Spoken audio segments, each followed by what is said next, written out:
how to add download link for zip files on Wix. So you want to go to your Wix editor right here. And then after that, you want to find or choose any text that will become the link for people to download from your site. For example, I want to choose this holiday sale text. And what you want to do is you want to double click on this specific text. And then after that, you want to click on the link icon right here.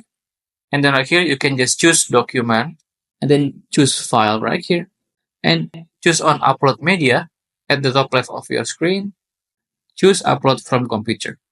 And then from here, you can just choose any zip files that you want and click on open. And after the file is uploaded, make sure you are click on the zip files and then click on add to page at the bottom right of your screen and then click done right here. And don't forget to publish at the very top right of your screen. Then right here at my website, when I click on holiday sale, it will automatically download the zip file right here.